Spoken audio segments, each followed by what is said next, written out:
Révolution digitale, épisode 98. Hey, this is John Lee Dumas of EO Fire, and you're listening to Revolution Digital with Francois Lambert. Each week, Francois brings you global business leaders sharing the secrets of their success in French. Francophone entrepreneurs, this is for you. Prepare to ignite.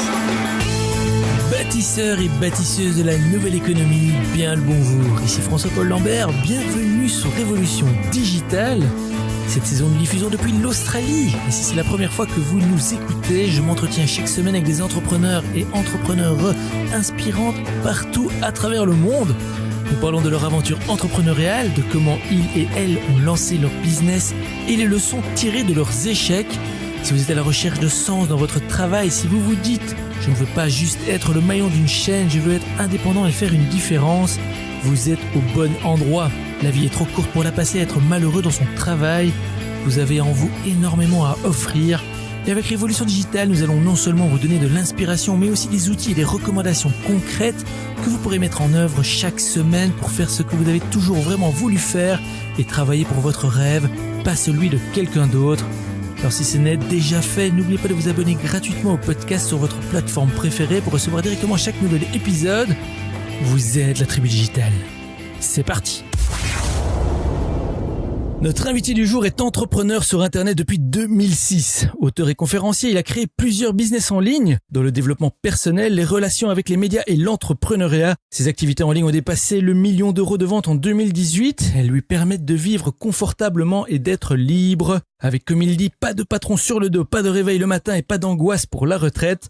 À la différence de la plupart des marketeurs, notre invité n'est pas issu du marketing en ligne. Il a d'abord fait ses preuves comme entrepreneur dans d'autres secteurs, ce qui lui confère une solide perspective. Aujourd'hui, il aide les autres à acquérir leur propre liberté pour qu'eux aussi soient libres, soient à l'abri pour eux-mêmes et leur famille grâce à un business sur Internet rentable. Tribu Digitale direction le nord de l'île Maurice où j'ai le plaisir de rejoindre Alexandre Ross. Salut Alexandre. Salut François. Merci beaucoup d'être avec nous aujourd'hui. Et Alexandre, je dois te poser cette petite question de début d'émission. Est-ce que tu es prêt à nous inspirer aujourd'hui ? À 200%. Je suis très très chaud. Oui, très très chaud. Et j'ai envie de dire, en étant à l'île Maurice, je sais pas quelle température il fait, mais je pense qu'il doit faire quand même pas mal. Il nous faut là un petit 30 degrés. On est très bien. On est très très bien. Bon je suis obligé de te demander du coup, pourquoi l'île Maurice ? Écoute, je me suis dit, le métro, la pollution, les gilets jaunes, les impôts, la grisaille, les Parisiens, j'ai fait le compte et je me suis dit, il faut que je parte. Et donc, je suis parti. C'est génial. Et tu viens de nous donner tout un tas de raisons, mais est-ce que derrière ça, est-ce que c'était dans un but d'être un peu nomade digital ou est-ce que c'est vraiment dans un but, c'est pas mal de mettre son entreprise là ou c'est vraiment pour le lifestyle? Alors déjà, moi, je pense, pour commencer, que je me considère pas vraiment comme un nomade digital parce que finalement, avant, j'étais à Paris pendant 15 ans et là, je suis à l'île Maurice depuis maintenant bientôt 2 ans et je compte y rester. J'ai un enfant maintenant qui s'appelle Noah, qui a 2 ans. Et merci beaucoup. Et du coup, j'ai pas pour optique de bouger avec ma famille, tout le temps. J'aime pas trop changer mes routines. Donc on est parti vivre au soleil parce que c'est le kiff, parce que comme je l'ai dit un peu en plaisantant au début, je me reconnaissais plus dans ma vie parisienne. On se reconnaissait plus dans notre vie parisienne et puis quand on a eu un enfant, on s'est dit voilà, déclic, on va vivre à l'île Maurice et je pense sincèrement qu'on ne bouge pas pour la fiscalité. Toutes les personnes qui déménagent à cause de la fiscalité reviennent très vite parce que c'est pas un levier suffisamment important. Et il y a une espèce de fantasme comme ça au sujet des gens qui partent vivre à l'étranger parce que forcément dès que tu sors de la France, finalement tu sors d'une prison parce que la fiscalité elle est douce partout ailleurs à partir du moment où tu sors de la France et en fait non, mon but c'était vraiment le lifestyle, la qualité de vie et offrir à mon enfant la meilleure qualité de vie possible. Tous les jours à la fin de la journée, on va à la mer, à la plage tranquillement, je prends des pauses, je fais du sport dans mon hôtel au bord de la mer, tout va bien. Donc moi vraiment c'était pour profiter de la vie et le bonus c'est la fiscalité, mais je suis venu parce que j'avais envie de soleil et de kiffer ma life. J'adore cette réponse et je pense que tu as tout à fait raison. C'est quand même on parle beaucoup de ces entrepreneurs et des entreprises qui essaient de faire ces montages pour essayer de trouver la meilleure solution pour tirer le maximum de profit ou en tout cas d'intérêt de leur business. Mais si on va qu'avec cette notion-là, qu'avec cette vision-là, on va passer on risque d'être déçu. Et je pense que tu as très bien résumé ça. Et je voulais juste rebondir un tout petit peu avant de passer à autre chose. Est-ce que c'est difficile pour un business comme le tien, pour quand on est entrepreneur comme toi, de s'installer dans une région comme l'île Maurice? Non, sincèrement, c'est pas difficile. Le vrai challenge, c'est le challenge personnel. C'est parce que t'as ta routine, t'as tes amis, ta famille. Il faut s'adapter et se dire, ok, bah c'est un changement de vie radical. Est-ce que t'es prêt à accepter ce changement? Après, logistiquement, pour créer une boîte, franchement, c'est pas plus compliqué que ça. Il te faut 2-3 adresses, faut connaître 2-3 personnes, et puis ça avance très rapidement. Mais le challenge, et j'ai cru comprendre que toi t'habitais loin aussi, donc le challenge c'est l'expatriation. C'est ce challenge uniquement psychologique et affectif, c'est tout. Le reste c'est facile. Non, tout à fait. Et comme tu le disais au départ, les raisons qui poussent certains à bouger ne sont pas nécessairement liées à des raisons fiscales. Il y a vraiment des questions de lifestyle. Et pour pouvoir faire ce pas, il faut l'avoir bien préparé et savoir pourquoi on le fait. Et bah justement, parlons un peu de tous tes projets. Je pense que tu as quand même pas mal de projets. Je sais que tu as un livre, Lettre d'un entrepreneur à ceux qui veulent vivre de leurs rêves. Tu as des ateliers, les ateliers Power Beast. Tu as aussi un mastermind. Bah voilà. Est-ce que tu peux nous parler un peu de ce que tu fais là pour le moment, comment tu génères tes revenus et pourquoi tu as choisi ce ou ces business models? Mais Jean-François, t'es très renseigné, est-ce que je vois? Moi, il suffit d'aller sur ton profil LinkedIn. J'avoue que c'est assez facile. Ah, mais il est récent en plus. C'est mon community manager qui m'a dit, mais putain, Alex, c'est même pas sur LinkedIn, c'est abusé. Faut qu'on fasse quelque chose, parce que moi, à l'origine, LinkedIn, c'est pas du tout mon univers. J'ai jamais été salarié, j'ai jamais été dans les réseaux et tout ça, mais j'ai compris qu'aujourd'hui, c'est vraiment indispensable. Donc, pour revenir au sujet, effectivement, j'ai un livre, L'aide d'un entrepreneur, qui s'adresse à tous ceux qui veulent vivre de leurs rêves, qui veulent lancer un business sur Internet en partant de zéro, qui est une partie de mon activité.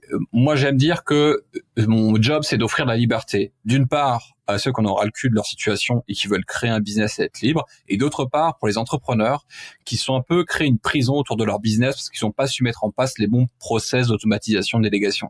Donc du coup, comme dans un cas comme dans l'autre, j'offre de la liberté, et ça c'est vraiment mon credo, et c'est ce qui m'anime moi, au quotidien aussi, parce que je n'ai jamais été salarié. Donc effectivement, après ça s'anime autour d'une formation pour les entrepreneurs, pour ceux qui veulent entreprendre, qui s'appelle le Biz Club. Et effectivement, comme tu as dit, Power Biz, c'est pour ceux qui sont déjà lancés, qui veulent atteindre les 6 chiffres de revenus. Et enfin, dans le haut du panier, j'ai effectivement un mastermind qui m'anime beaucoup.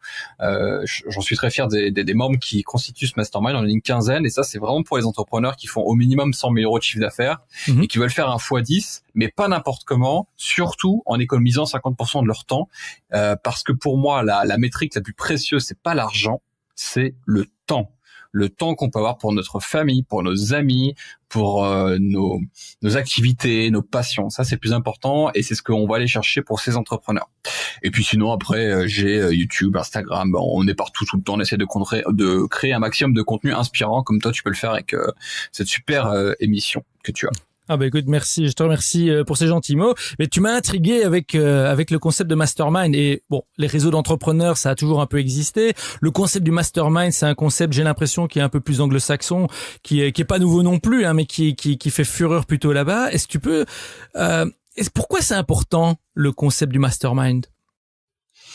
Bon, pour moi, c'était essentiel parce que si tu veux, à un certain moment donné, quand tu avances dans ta vie d'entrepreneur, tu peux stagner vite, parce que tu te mets dans une routine où tu fais la même chose, tu travailles avec les mêmes personnes, et finalement t'identifies pas les leviers qui t'amènent plus de croissance, et t'es pas challengé au quotidien. Donc par contre, moi je sais que ça va paraître bizarre ou étonnant ou même suspicieux pour les Français qui sont entrepreneurs un peu à l'ancienne, ou même dans le milieu des startups, hein, c'est pas du tout le même milieu que le business en ligne que nous on peut avoir dans mon écosystème, et ça peut paraître un peu étonnant, parce que par exemple pour mon mastermind, c'est pour en faire partie, c'est assez haut en termes de prix. C'est 3 000 euros par mois, et c'est pendant 12 mois, donc ça représente presque 40 000 euros à l'année. Ouais. Et la plupart des gens qui sont pas du tout éduqués au développement personnel, au développement du business, à tout ça, vont se dire, ah, putain, qu'est-ce que c'est que ce truc? Et en fait, une fois que tu t'éduques un peu à tout ça et que tu comprends que c'est en étant au contact d'autres entrepreneurs qui ont la même vision que toi, les mêmes résultats que toi et qui veulent faire un x10 tout ça en étant coaché par quelqu'un qui a atteint un résultat. Parce que moi, si je vends un x10, c'est parce que je l'ai fait moi-même, et que si je vends 50% de temps économisé, c'est parce que moi-même je l'ai mis en place. Aujourd'hui, on a des structures au sein de ma boîte où je fais uniquement ce que je kiffe et uniquement là où je suis très bon. Et donc le mastermind pour moi s'est imposé logiquement. Et d'ailleurs, de toute façon, quand je l'ai lancé en moins d'un mois, il s'est rempli, 15 personnes complets, parce qu'à un moment donné, je pense que les personnes qui gravitent autour de notre écosystème ont besoin de ça pour être tirés vers le haut. Et moi-même, je suis très client de mastermind, puisque j'ai été client de 3 ou 4 masterminds différents. Je fais du coaching aussi. Je paye un coach, par exemple, qui me coûte 10 000 € par mois. Et pour la plupart des gens, quand je leur dis ça, ils me disent mais putain, mais qu'est-ce que c'est quoi, c'est quoi ce truc? Et en fait, ce truc-là, effectivement, ouais. Et en fait, ça m'a jamais fait autant de bien que ça, parce que je suis entrepreneur depuis 2006, mais en fait, ça veut rien dire. Ça veut rien dire, parce que si tu te remets pas constamment en question, si tu vas pas chercher des nouvelles techniques, nouvelles stratégies, si tu vas pas te transformer toi-même, tu iras jamais chercher de nouveaux résultats. Et moi, mon ambition, c'est d'ici 2 ans faire 10 millions d'euros de chiffre d'affaires pour pouvoir impacter au maximum les gens et pouvoir leur offrir un maximum de liberté. Je sais qu'aujourd'hui, j'ai pas encore levé tous mes blocages mentaux et j'incarne pas encore la personne qui va arriver aux 10 millions. C'est pour ça que je me coach, tu vois, je me fais débloquer mes croyances, je vais toujours chercher quelque chose de nouveau en dehors de ma zone de confort. Et comme j'ai un coach qui est extrêmement cher, je peux te dire que chaque chose, chaque conseil et chaque discussion, j'écoute et j'applique à 200%, quoi. Ouais, Donc, exactement. Je suis très client. Oui, non, et c'est super que tu parles un peu de ça. C'est un sujet qu'on n'a pas encore vraiment abordé. On a déjà parlé des masterminds dans l'émission, mais pas vraiment dans le détail. Et je pense que dans notre audience, il y a beaucoup de personnes qui ont déjà un business, qui sont déjà lancés, mais pour beaucoup, c'est le début de l'aventure. Soit ils se lancent, soit ils hésitent encore, et donc ils écoutent, ils prennent de l'inspiration. Toi, tu as donné des chiffres, et je t'en remercie. Et ça peut paraître beaucoup pour ceux et celles qui se lancent, mais le mastermind, le coaching, c'est de l'investissement sur soi quand on est entrepreneur. Et je pense que Tribu Digital, vous devez savoir que Alexandre n'investirait pas cet argent s'il n'avait pas quasi la certitude qu'il allait le récupérer, si pas dans son entièreté, mais 10 fois. Tu me corriges si je me trompe, Alexandre, mais tous ces investissements que tu fais, tu offres un mastermind, ceux qui vont venir chez toi vont s'inscrire, vont payer cette somme, et c'est parce qu'ils savent très bien que cette somme, la valeur qu'ils vont payer, ils vont la récupérer au décuple, au double, enfin, je ne sais pas si on peut quantifier ça, mais ils vont le récupérer et c'est un vrai investissement. Ah, bien sûr, bien sûr. Et puis, de toute façon, ça peut paraître un peu étonnant au début quand on est surtout à la création ou au premier 100 000 euros qu'on fait dans sa boîte. Mais quand j'ai commencé, c'était évident que j'avais pas le même état d'esprit que pour moi lorsque j'achetais plusieurs livres. Voilà, ça c'était un investissement important pour moi au tout début. Puis après, des petites formations à gauche et à droite. Donc aujourd'hui, j'en suis là parce que j'ai un business qui fait 1,5 million. Donc c'est normal que je puisse, tu vois, investir de telles sommes d'argent. Et je confirme à 100% ce que tu dis sur le terme de retour sur investissement, parce que par exemple moi j'ai un de mes clients du cercle qui a mis en place nos systèmes d'automatisation et il a déjà fait le calcul, il a économisé 3 mois de travail par an, ce qui est quand même énorme. Et moi-même, lorsque je me suis fait coacher, pour comme soutien mental lorsque je lançais d'ailleurs mon mastermind, et ça m'a fait un très beau chiffre d'affaires en un seul mois, et les 10 000 euros étaient largement rentabilisés parce que j'ai fait un x40 par rapport aux 10 millions investis. Donc oui, très clairement. Après, il y a pas de formule magique, c'est toi qui fais le taf. T'as beau avoir des coachs, c'est comme aller si t'as un coach sportif mais que tu te lèves pas pour aller à la salle. Non, exactement. Et le fait que on investit des sommes comme ça va aussi motiver l'entrepreneur à je vais faire un anglicisme, mais à être accountable, donc à être une redevabilité. Tu vas te bouger parce que t'as investi de l'argent et de l'énergie, du temps, et tu vas tout donner pour rentabiliser ça, c'est clair. Et je voulais te demander aussi, pour ceux qui se lancent et qui ne sont pas encore au niveau pour pouvoir participer à des masterminds comme le tien ou à d'autres masterminds encore plus élevés, est-ce que le mastermind a du sens quand on se lance? Et si oui, est-ce qu'il existe des plateformes pour ceux qui se lancent? Alors, moi, je trouve que le networking est indispensable à tout moment, surtout quand on commence. Après un mastermind de débutant, moi, je suis pas pour la simple et bonne raison que de toute façon, de 0 à 100 000 euros de chiffre d'affaires à peu près, t'as plein de choses à apprendre, plein de choses à internaliser, des routines à mettre en place dans ta entreprise, comprendre la relation à tes clients, comprendre la relation à tes fournisseurs, même comprendre que toi, tu deviens un entrepreneur. Et de toute façon, de 0 à 100 000 euros, t'es un peu un artisan. Et une fois que tu as les 6 chiffres, que tu peux te verser des salaires, que même tu peux faire vivre un salarié ou deux en plus, et là tu changes de posture et tu te transformes petit à petit en CEO. En tout cas, moi, c'est la transformation que je vends jusqu'au million et plus. Et au départ, finalement, quand tu es débutant, tu te poses toujours la même question. C'est comment avoir du trafic, comment avoir des clients, comment créer un produit au top, quel logiciel tu utilises. Tu vois, ça n'a pas grand sens de mettre de l'argent dans un mastermind pour discuter des problématiques ultra débutants que tout le monde se pose. Je pense que c'est mieux de faire du networking, des dîners, des séminaires, voilà, c'est pas très cher, et de se former en ligne, d'acheter des livres, d'acheter des formations. Quand on est débutant, c'est largement suffisant. Le mastermind, c'est quand tu es dans un niveau supérieur et que tu veux vraiment aller chercher une posture différente de celui de l'artisan entrepreneur. Donc vraiment pour aller chercher une posture de CEO. J'adore. Ouais, je pense qu'il faudra vraiment qu'un jour on fasse une masterclass mastermind. Et Alexandre, j'ai ton numéro sous la main. Sache que il va falloir que tu reviennes. On a malheureusement pas le temps de rentrer plus en détail. Et j'invite la tribu à aller de toute façon sur ton site. On donnera toutes les informations évidemment à la fin. Mais pour aller obtenir plus d'informations, en tout cas pour ceux que ça intéresse, et pour ceux qui sont pas encore peut-être au niveau d'être intéressés par un mastermind, tu as aussi créé un livre. Et j'aurais bien voulu que tu nous dises 2-3 petits mots sur ce livre, L'être d'un entrepreneur. Ça raconte quoi? Ça raconte l'histoire d'un ancien champion de jeux vidéo, un geek, à son adolescence, qui un jour a décidé de se reprendre en main parce qu'il était en surpoids, parce qu'il n'avait pas de petite copine, parce qu'il n'avait pas de potes, et il a commencé à chercher des conseils sur Internet pour s'améliorer, pour devenir plus séduisant, pour séduire, pour devenir une meilleure version de lui-même. Et lorsqu'il a obtenu ses premiers résultats en abordant des filles en soirée alors qu'il était incapable d'adresser la parole à des inconnus, il a compris qu'en fait n'importe qui peut évoluer, n'importe qui peut changer, n'importe qui peut devenir une meilleure personne, et qu'à partir du moment où lui-même il l'incarnait, il a pu proposer ses propres services de coaching en séduction, relooking. Donc je vais arrêter de parler de moi à la troisième personne parce qu'on dirait Alain Delon, mais du coup cette personne, c'est moi, c'est mon histoire, et je fais comprendre à travers ce livre qu'on peut se lancer à travers ses passions, son savoir-faire, ce qu'on a envie de communiquer pour créer un business sur Internet. Mais on peut vendre de tout, on peut vendre des livres, comme là c'est un livre physique, L'aide d'un entrepreneur, d'ailleurs il est gratuit. Moi je l'envoie en échange juste des frais de logistique. C'est vraiment pour prêcher entre guillemets la bonne parole de la liberté. Mais on peut vendre du coaching, du consulting, on peut vendre des formations en ligne, des séminaires, des livres physiques, etc. Et donc j'explique quelles sont les étapes, les grandes étapes pour se lancer, les croyances à abattre entre guillemets, dans quelle posture il faut aller, dans quelle posture il faut se mettre pour lancer un business sur Internet. Tout ça c'est écrit dans mon livre. Et voilà, les tribus digitales. Si vous cherchez un outil pour vous booster, pour vous kickstarter, voilà, c'est gratuit. Allez le chercher tout de suite, et on mettra aussi les références sur la page d'Alexandre, et on donnera évidemment les références à la fin de cet épisode. Et allez, Alexandre, une dernière petite question avant qu'on passe à la suite des festivités. Comment as-tu fait pour te faire connaître, toi, ta marque et tes services? Est-ce que tu avais une stratégie presse? Qu'est-ce qui a fonctionné pour toi à ce niveau-là?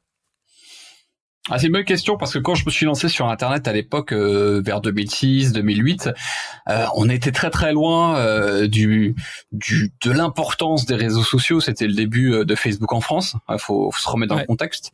Donc il y avait pas Instagram, Facebook n'avait pas autant de puissance et de poids. Et donc comme je sortais moi d'une école de communication, je connaissais les méthodes de communication à l'ancienne. Donc j'ai appliqué les relations presse dans mon business sur Internet, et je me suis fait connaître comme ça à l'époque. Pour le coaching en séduction, où j'ai fait énormément d'émissions télé, radio, etc., etc. Et ça a permis de m'apporter ma première base de clients. Et ensuite, je me suis formé aux États-Unis. J'ai fait des formations en ligne autour de 2011, 2012 par là. Et tout de suite, j'ai eu des résultats beaucoup plus impressionnants. Et là, je me suis dit, c'est un truc que j'aurais dû faire bien avant. Et j'ai continué à me former. Et ma première méthode, effectivement, c'était les relations de presse. Aujourd'hui, je reviens un peu à mes premiers amours, puisque c'est pas tout à fait la même chose, mais je travaille beaucoup avec les influenceurs. Il y a pas mal de parallèles, je trouve, avec les grands médias, parce qu'il y a beaucoup d'humains, beaucoup d'ego aussi, à devoir un peu savoir qui fait quoi, comment, quelle posture avoir. Donc c'est passionnant. Super. Et alors là, je peux pas m'empêcher de te poser alors une dernière promis avant qu'on passe à la suite. Mais comment est-ce que ça fonctionne avec les influenceurs? Ou plutôt, à quoi faut faire attention quand on veut faire du marketing d'influence comme ça? Je dirais que moi, j'utilise un outil qui s'appelle Hype Auditor, qui est extrêmement pertinent et qui c'est un algorithme hyper intelligent qui permet de tester un peu la qualité d'un compte Instagram et de voir si l'influenceur est vraiment un influenceur, si son taux d'engagement est important, si son audience elle est authentique. Donc déjà moi, ce que je fais avant de travailler avec un influenceur, je vérifie la qualité finalement sur l'audience et la relation qu'il a avec. Et ensuite, je pense que pour avoir un bon retour sur investissement avec un influenceur, il faut prendre les codes de l'influence et donc de mettre en avant un produit, quelque chose de différent dans son marché. Moi, je mets en avant mon livre, mais il y a d'autres techniques qu'on peut faire et je trouve que c'est vraiment du gros hacking pour les gens qui font du marketing digital, l'influence, parce qu'il y a un tel volume très rapidement que si on est bon dans ce qu'on fait, dans les tunnels de vente, dans le retargeting, etc., on peut avoir des résultats très puissants. Donc si ça vous intéresse, allez sur hypeauditor.com. C'est un super outil pour tester la qualité des influenceurs. Et après, il y a des agences qui sont assez connues pour travailler avec les influenceurs. Moi, je travaille avec Shona Events, mais il y en a d'autres. Faites vos recherches, mais vous allez voir, c'est hyper intéressant. Si vous avez un produit physique à mettre en avant, c'est puissant. Excellent. Tribu Digital. J'espère que vous prenez bien note de tout ça. En 15 petites minutes, on a déjà une foule de pépites de la part d'Alexandre. Merci beaucoup pour ça. Je te propose qu'on passe maintenant un peu à ton aventure, au voyage qui t'a amené là où tu es aujourd'hui. Et notre première question, qui est l'appel à l'aventure, justement. Alexandre, tu as dit que tu n'avais jamais été salarié, mais quand est-ce que tu as su au fond de toi que tu voulais être entrepreneur, que tu voulais lancer des projets à ton propre compte? Bah écoute, c'est très simple. Moi, mes parents étaient restaurateurs, ils le sont toujours d'ailleurs aujourd'hui, et ils me déconseillaient un peu de se mettre un peu à leur compte parce que ils disaient, tu vois Alex, on se tue au travail, c'est dur, on gagne pas beaucoup d'argent. C'est vrai que je les voyais jamais. Et lorsque j'étais au collège, je devais faire un stage en entreprise et moi je me sentais pas du tout concerné par faire des stages en entreprise. Tu vois, j'avais pas envie spécialement de rentrer dans le monde des adultes. Et ma mère avait trouvé un stage à la cité administrative de Melun parce que je suis né à Melun. Et là j'ai tout de suite compris que je ne serais jamais salarié de ma vie. Voilà, commencer à 8 heures.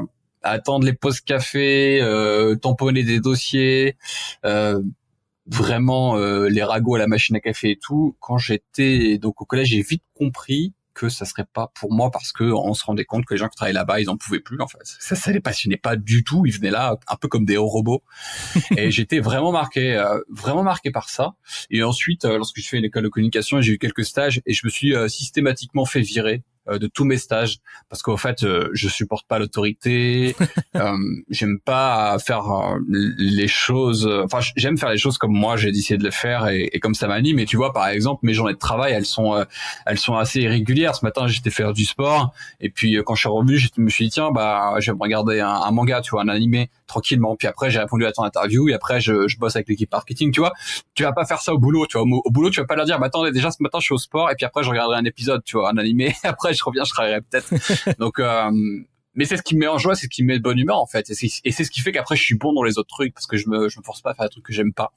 Voilà pourquoi je suis devenu entrepreneur, parce que j'avais pas envie de vivre toute ma vie pour nourrir le rêve d'un autre, et de l'autre côté j'avais pas envie de créer une entreprise dont je suis le prisonnier comme mes parents ont réussi à faire malheureusement, de trouver l'équilibre. Et le business en ligne m'a apporté cette liberté totale. Ouais, liberté, c'est un mot, je pense qu'on va retrouver beaucoup dans cet épisode. Déjà de la bio jusqu'à maintenant, je pense que tu as bien mis ça en avant. Et c'est très important. Et j'aime aussi le fait que tu nous aies donné un petit aperçu de ta journée type. J'avoue que elle va donner envie sans doute à pas mal de monde. Et non, c'est génial ce que tu viens de dire. Et je me rends compte aussi que voilà, tu es lancé depuis 2006. T'as pris ton courage pour commencer tout à partir de rien finalement. Combien de temps il t'a fallu pour commencer à vivre de ton business du coup? Bah écoute, tu sais, moi j'ai pour habitude de dire que je suis pas forcément un rapide parce que le plus important, d'après moi, c'est pas d'aller vite. Le plus important, c'est de pas s'arrêter. Et donc les premières années, je vivotais. Je faisais même pas à l'année. Bon, j'étais encore étudiant forcément, mais je faisais 5 000 euros, 10 000 euros à l'année. Puis chaque année, je doublais à peu près. Donc il m'a fallu quand même combien d'années 4-5 ans pour atteindre les 100 000 euros de chiffre d'affaires. Et le million, pratiquement 8 ans, un truc comme ça. Donc, ça a pris du temps. Mais par contre, ça continue de se développer. Ouais, non, exactement. C'est quelque chose qu'on ne se rend pas vraiment compte. Malheureusement, à l'ère des médias sociaux, on a un peu tendance à voir cette version de l'entrepreneur rock'n'roll, rockstar, qui a tout réussi du jour au lendemain. C'est un thème qui revient souvent ici. Mais si on regarde ton profil, on pourrait dire, ah waouh, ce gars, c'est incroyable ce qu'il a fait et tout, mais on oublie que voilà, c'est depuis 2006 et ça a été. Je crois qu'un autre invité parlait d'un sprint endurant parce qu'il faut toujours courir, il faut toujours s'occuper de tout un tas de trucs constamment, mais c'est aussi une endurance, une course, un marathon et il faut bien garder ça à l'esprit, avoir ces objectifs assez clairs sur le fait que ça va prendre quelques années pour arriver au niveau d'Alexandre, à part si on parle vraiment des cas exceptionnels, mais justement. Le chemin n'a pas dû être facile tous les jours. Et ici, Alexandre, est-ce que tu peux nous parler de ton pire moment en tant qu'entrepreneur ? Celui vraiment que tu aurais envie de partager un peu comme une leçon pour la tribu. Ouais, tout à fait. De toute façon, tout ce que tu as dit est très très juste. Et je ne suis pas un cas exceptionnel, ça c'est clair et net. Moi, j'ai connu des hauts et des bas comme n'importe quel entrepreneur. De toute façon, des fails, j'en ai plusieurs fois par semaine. Mais moi, j'avais mal vécu un truc à une époque, c'était que j'étais encore dans le coaching séduction, le relooking pour hommes, et j'avais eu un problème de plagiat avec un de mes anciens collègues qui avait recopié un guide que je vendais sur mon site. Et tu vois, quand t'es en procès, je sais plus quel âge j'ai 23 ans, tout comme ça, ou 24 ans, avec un de tes meilleurs amis parce qu'il t'a pompé, t'es mal, tu vois, t'es pas bien. Et pour moi, ça, c'était une épreuve aussi bien professionnelle que personnelle, parce que quand tu te retrouves à 23-24 ans avec un procès qui te coûte 12 000 euros, t'as pas forcément les thunes. Ouais. Et ensuite, ça te bouffe pendant 3 ans, c'est long, c'est chiant, c'est pénible, c'est toi qui passes pour le copieur, même si tu gagnes ton procès 3 ans plus tard. Et pour moi, ça a été une sortie de zone de confort énorme. Et aujourd'hui, je la regrette pas, cette sortie de zone de confort, parce que j'ai appris énormément sur moi. Parce qu'à l'époque, j'étais pas du tout préparé pour ça, et émotionnellement, c'était une vraie douleur pour moi d'affronter ça, de me sentir copié, de me sentir plagié, de me sentir trompé, et puis de connaître la justice entre guillemets, les avocats, les procès, etc. Ça m'a vraiment chahuté, tu vois. Et je le regrette pas d'une certaine manière, parce qu'aujourd'hui ça m'a endurci, ça m'a tanné le cuir, comme on pourrait dire, et ça fait partie de ces histoires un peu compliquées qu'on peut avoir quand on est entrepreneur. Mais ce qui nous tue pas nous renforce, nous rend plus fort.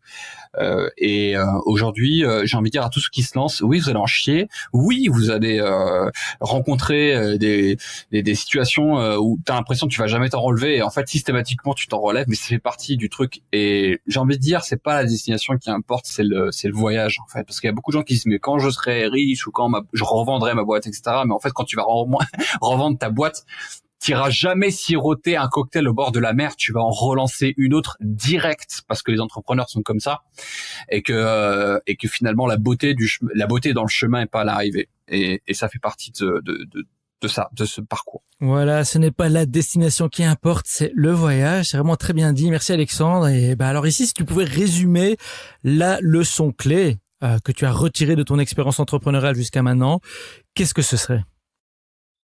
La leçon clé, c'est quand c'est dur, quand ça pique, quand tu te fais chahuter, c'était exactement au bon endroit, au bon moment. Parce qu'on nous apprend quand on est jeune à éviter la douleur à tout prix. On nous apprend à être sage, à pas sortir du rang. Et moi, ce que je vous invite à faire, c'est que lorsque ça pique, que ça va pas, que c'est pas dans vos habitudes, vous êtes exactement là où vous devez être. Allez affronter un petit peu la douleur, ça fait du bien. Boum, voilà, Tribu Digital, à bon entendeur. Et Alexandre, je te propose ici, parce qu'on arrive tout doucement à la fin de l'épisode, mais c'est le moment pour nous de faire une petite pause. Et ici, je t'emmène soit en pause café, soit en pause cocktail. Pause mocktail, c'est notre séquence spéciale de la saison 2. Donc c'est toi qui choisis. Ensuite, on s'installe et je te pose une série de questions en rafale et tu me répondras en allant à l'essentiel. Alors, que choisis-tu ? Je vais prendre un petit café parce que je suis à la diète en ce moment. Écoute, oui, il y a même pas besoin de se justifier. On est en pause café, c'est très bien. Et ici, on se retrouve comme par magie. On est dans le nord de l'île Maurice. Et j'espère qu'il y a des petits coffee shops parce que c'est là qu'on va. Et l'ambiance est chaleureuse et productive. Il y a un buzz de petites villes animées et les arômes torréfiés du café nous gardent éveillés. On est ici pour travailler, mais aussi pour faire une pause et réfléchir sur le futur. Alors, Alexandre, que prends-tu comme café ou comme thé ou comme ce que tu veux? Je prends un café allongé lait d'amande. Café allongé lait d'amande. Alors, en Australie, comment ils appelleraient ça? Je pense qu'ils appelleraient ça un long black avec lait d'amande. Ouais, bon, en fait, c'est exactement la même chose, mais c'est pas grave. J'essaie de faire la comparaison parce qu'ici en Australie, tous les noms des cafés sont différents. À chaque fois, je me gourre, je me retrouve avec un truc rien à voir. Donc aujourd'hui, ou un white, un flat white. J'ai oublié pareil, un flat white, voilà. Ouais, c'est ça. Ouais. Le flat white, c'est ça, c'est c'est pas le latte, c'est pas le café crème, c'est une sorte de truc entre les deux et c'est très populaire ici. On voit que tu connais. Bon, allez, c'est parti avec le café allongé au lait d'amande. Ça me tente bien aussi. Et première question, Alexandre, qu'est-ce qui est le plus important à garder à l'esprit quand on lance un business? Qu'on n'est jamais arrivé, tout simplement. Si tu devais recommander un livre pratique, quel serait-il et pourquoi? Good to Great de Jim Collins parce que c'est c'est l'étude qualitative et quantitative la plus complète sur la réussite d'une entreprise. Alors, quels outils ou applications, productivité ou autres, technologiques ou pas, utilises-tu régulièrement? J'utilise Front pour le système de messagerie et de service client. C'est vraiment au cœur de mon business. Et après, c'est une équipe. Donc, j'utilise de moins en moins d'outils. J'utilise vraiment ça en principal, Front. Excellent. Alors, qu'est-ce qui t'inspire ou te passionne en ce moment? Les voyages. J'ai envie de repartir au Japon avec ma famille. J'ai envie de leur faire découvrir ça. Et si tu devais tout recommencer à zéro avec seulement 500 € en poche, que ferais-tu immédiatement avec ces 500 € pour te relancer en affaires? Je ferais de la publicité sur Facebook, of course. Voilà, ça a été en rafale et je t'avoue, tu as répondu parfaitement à toutes ces questions. Et Tribu Digital, encore une fois, prenez des notes.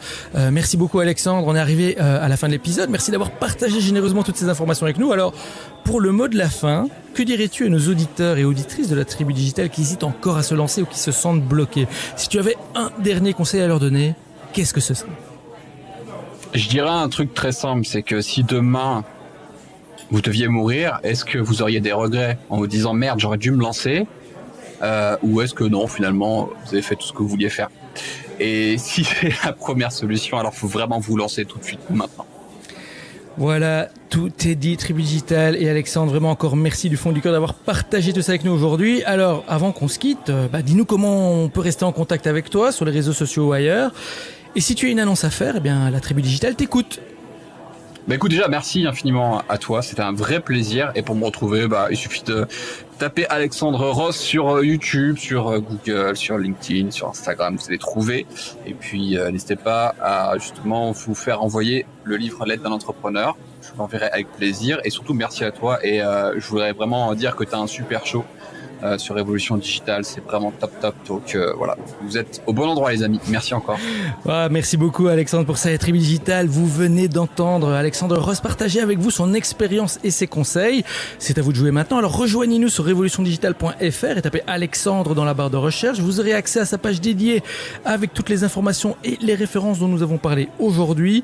Et bien sûr, n'oubliez pas de visiter la page d'Alexandre sur alexandreroth.com et de le suivre sur ses réseaux sociaux, YouTube, LinkedIn, Instagram. Allez obtenir son livre, c'est gratuit, il y a juste les frais de port à payer si j'ai bien compris. Alexandre, vraiment merci encore d'avoir partagé ton aventure avec la Tribu Digitale. Moi je te dis au revoir et je te retrouve en backstage. Ciao. Voilà Tribu Digital, j'espère que vous avez aimé notre entrevue avec Alexandre. Voilà, si c'est le cas, prenez une petite seconde pour partager l'épisode avec vos amis. Et n'oubliez pas non plus de vous abonner sur la plateforme de votre choix, sur Apple Podcasts, Castbox, SoundCloud, Spotify, Deezer, etc. Ou encore mieux, inscrivez-vous directement sur notre site web pour être notifié des prochains épisodes. Et si nous pouvons vous aider ou si vous voulez nous joindre, venez nous suivre sur Instagram, Revo Digital. On est là pour vous. Vous méritez d'être heureux dans ce que vous faites. Je vous le dis à chaque épisode, vous êtes la Tribu Digitale et souvenez-vous, tout semble toujours impossible jusqu'à ce que ce soit fait.